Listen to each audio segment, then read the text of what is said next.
ای که دستت میرسد کاری بکن. سلام دوستان عزیز، امید که جور و صحتمند باشید.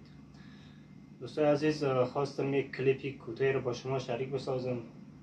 من فعلا در ایران مهاجر هستم و به من قدر و توانایی و اندازه خود که چیزی از دستم برمی آمد، یک مقدار لباس و کفش و وسایل آشپزخانه و اسباب بازی برای اطفال یتیم و بی‌وضاحت جمع آوری کردم و امشب میخواهم برای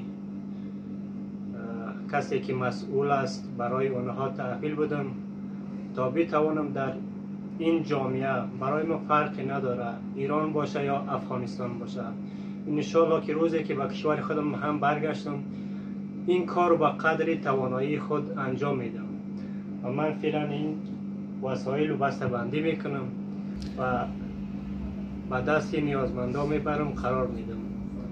انشالله که دوستان عزیز شما هم چیزی که از دستتون برمی آید برای کسایی که نیازمندن، بی‌وضاحت هستند کمک کنین و یاریشون برسونید.